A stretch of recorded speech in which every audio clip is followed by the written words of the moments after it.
Cálculo del volumen utilizando el producto mixto. Bien, llegamos al bendito producto mixto.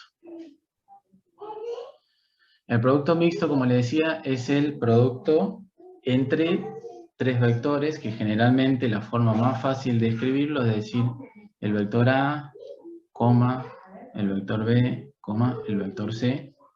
¿Sí? Eso es el producto mixto, que se puede calcular como A escalar, B vectorial, C. O bien, hay un teorema que me sirve para indicar que esto se puede hacer de la otra manera. A vectorial B, escalar C, finalmente. ¿Sí? Esto sería para hacer el cómputo del producto mixto entre estos tres vectores utilizando, ¿sí?, producto escalar y producto vectorial. Ahora, otra forma de hacerlo es calcular el determinante de una matriz de 3×3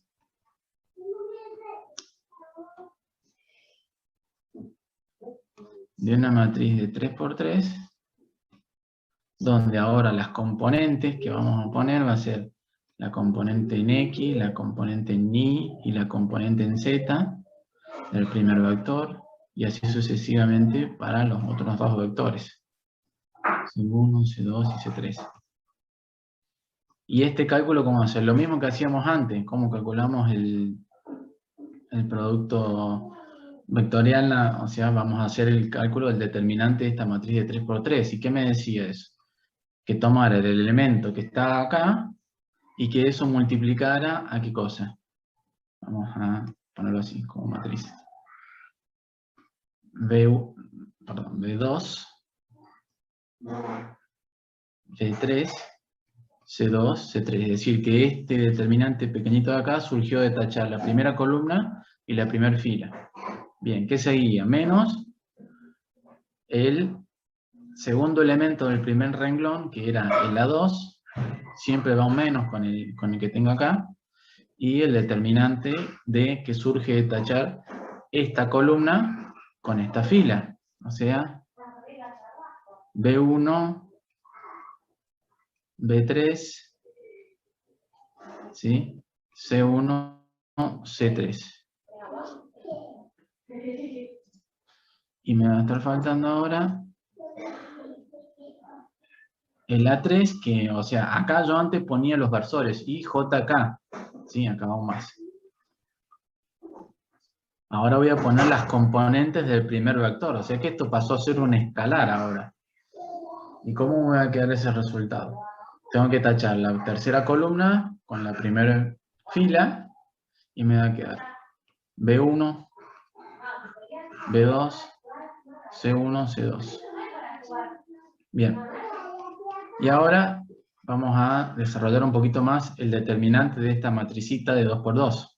Matricita. Bien, ¿cómo va a ser?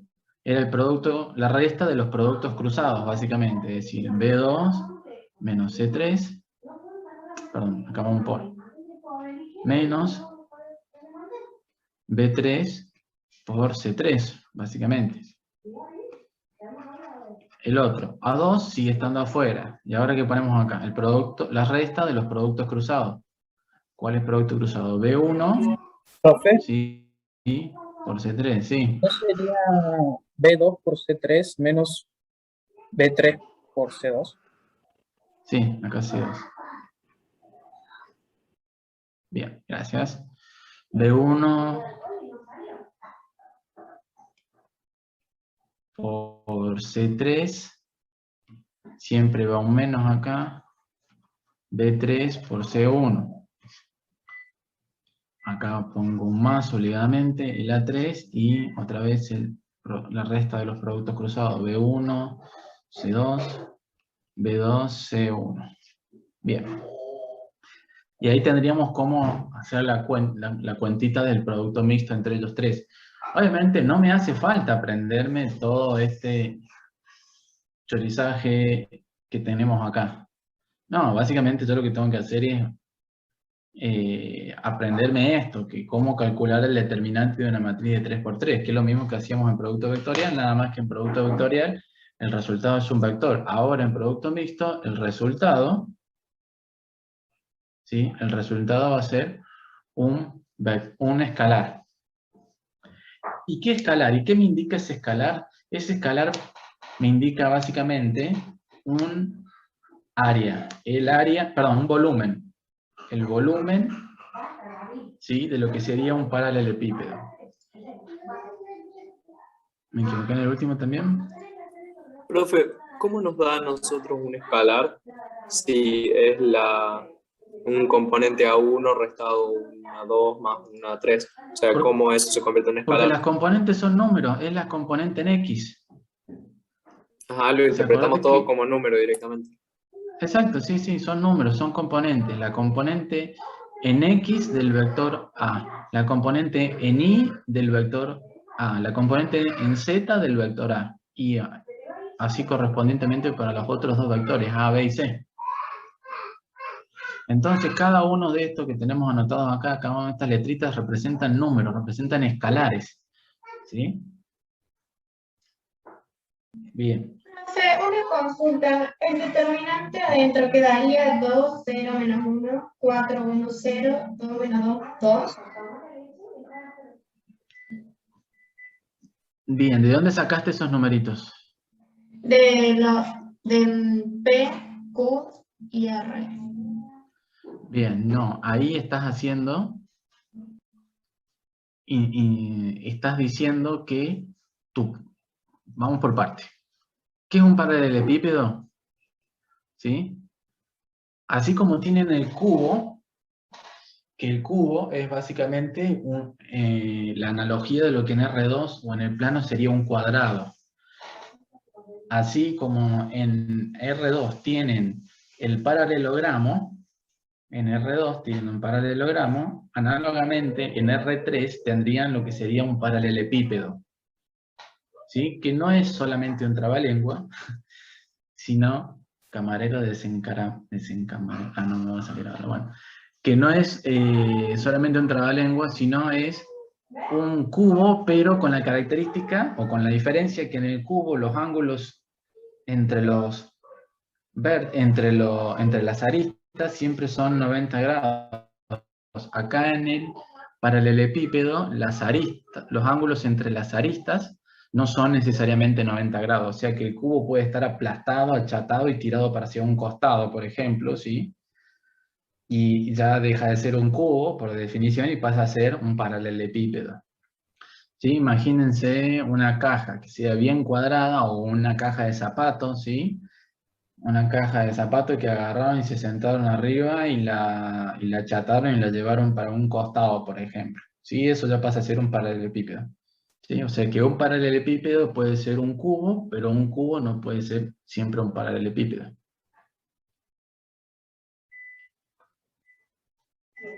¿Se entiende la diferencia? Bien. Entonces, ahora, ¿cómo formamos? Nuestra pregunta pasa a ser, ¿cómo formamos el paralelepípedo? ¿Sí? Que me dice acá que tenga aristas PQ, PR y PS. ¿Sí? Me está diciendo que las aristas tienen que ser el segmento que une el punto P con el punto Q. Eso va a ser una arista. ¿Cuál va a ser la otra arista? El segmento que une el punto P con el punto R. Y la tercera arista va a ser el segmento que une el punto P con el punto S. ¿Se entiende ahora? Y me dice al final, obviamente, genere los vectores PQ, PR y PS y luego aplique producto mixto. Esa es la parte ya más sencilla. Primero lo que tenemos que hacer es interpretar cómo obtengo PQ ahora. ¿Y cómo es el segmento PQ? O sea, si yo hago 1, fíjense, a ver si lo tengo. Tenemos que hacer lo mismo de recién. Sí, que recién en el primero que hicimos hoy.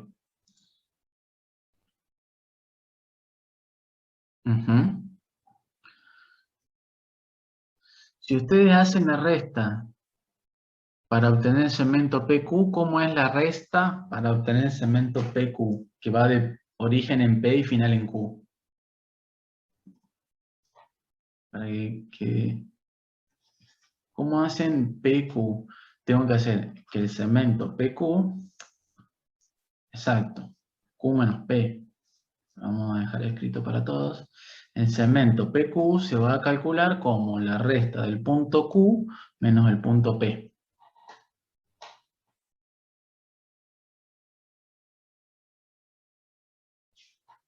¿Estamos hasta ahí? Sí, profe.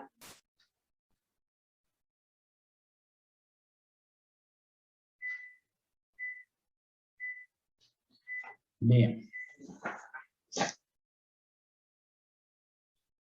Lo mismo para el PR, van a ser R menos P, y para el PS, S menos P.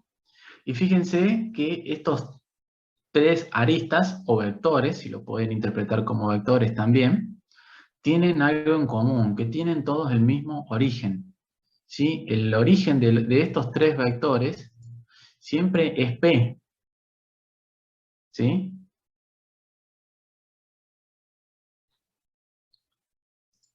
Fíjense, yo acá tengo graficado el punto A. Esperen que les voy a compartir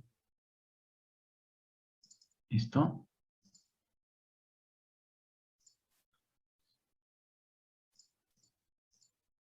Esto queda.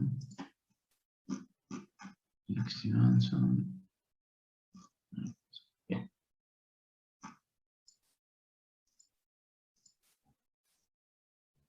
Acá yo tengo dibujados los puntos P, S, R y Q.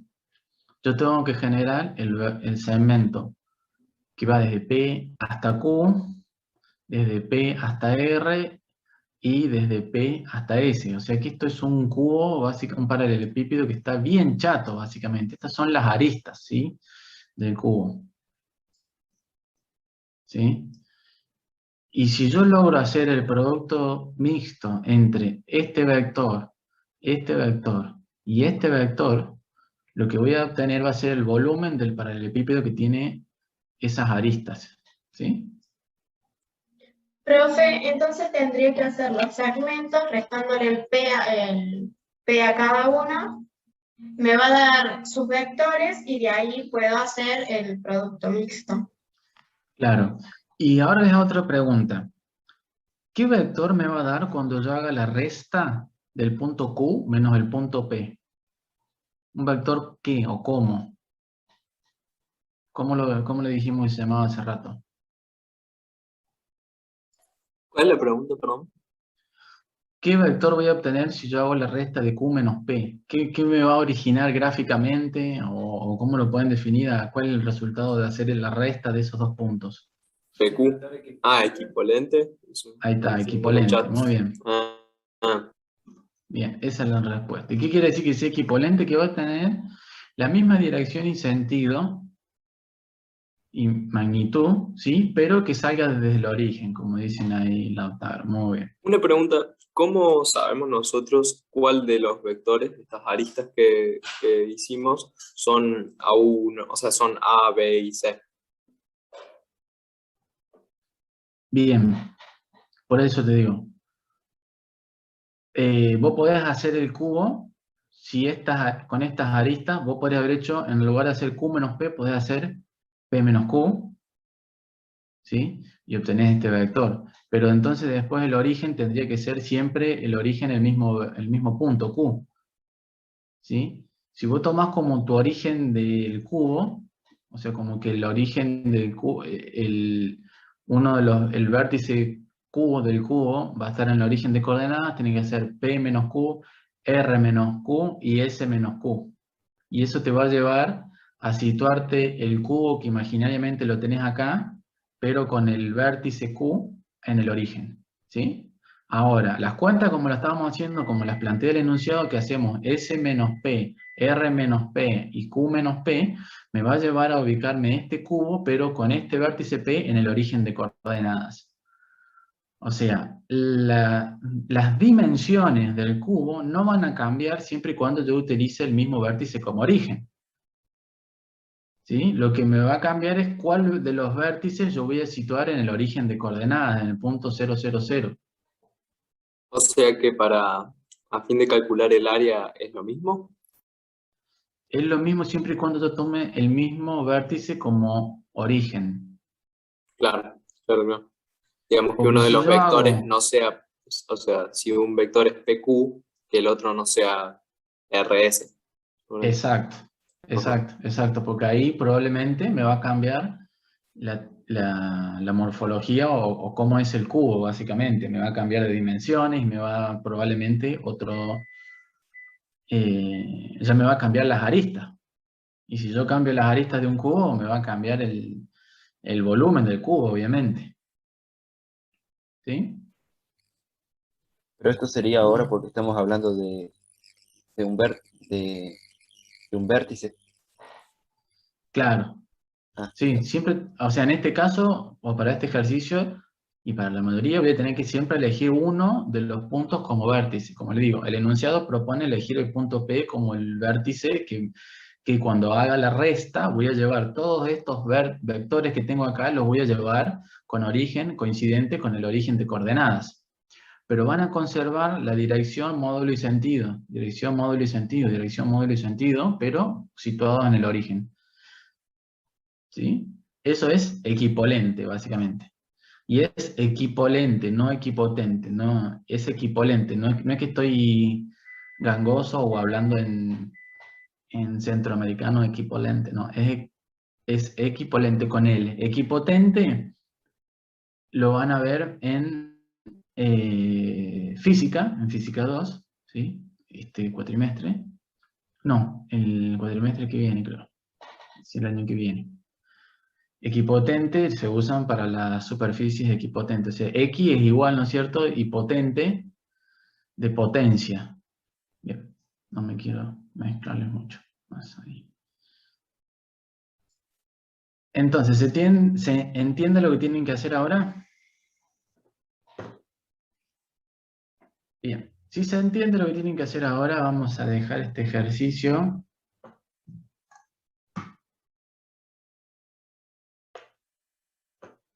Y vamos a volver a compartir esto. Si alguna vez que ya tengan, por ejemplo, el segmento PQ, le van a llamar al vector A, por ejemplo. Este vector A se va a haber obtenido de hacer el segmento P hasta Q. El vector B lo van a haber obtenido de hacer el segmento PR. Y el vector C lo van a haber obtenido de haber calculado el segmento PS. ¿Sí? Fíjense que yo le pongo la rayeta, quiere decir que estoy hablando de un vector o un segmento dirigido. ¿Sí? Pero para calcular al PQ tengo que hacer Q menos P.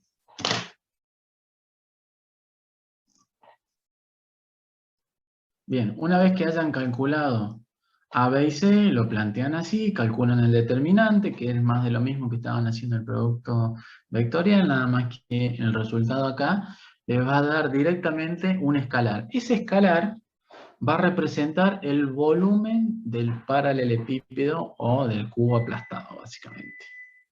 ¿Sí? Fíjense que tiene total sentido, ¿por qué? Porque yo con esto, B vectorial C, ¿cómo se calcula? Esto es el área, ¿sí? Del paralelogramo que tengo en un plano. Luego lo multiplico por la altura, ¿sí? Y eso me va a dar, o sea, base por altura, me va a dar un volumen, básicamente. Sí, perdón, base, en realidad base es superficie, B por C me da superficie. Superficie por una cierta altura me va a dar el volumen. A grosso modo, ¿sí? En realidad es la proyección de este vector, ¿sí? La proyección de este vector sobre este otro me va a dar la altura finalmente. Bueno, todo eso es lo que ven en lo que le explicó el profe en la teoría. A los fines de cálculo ahora, sepan que el producto mixto entre tres vectores me va a dar el área, el volumen, perdón, del paralelepípedo encerrado o contenido en esos tres vectores.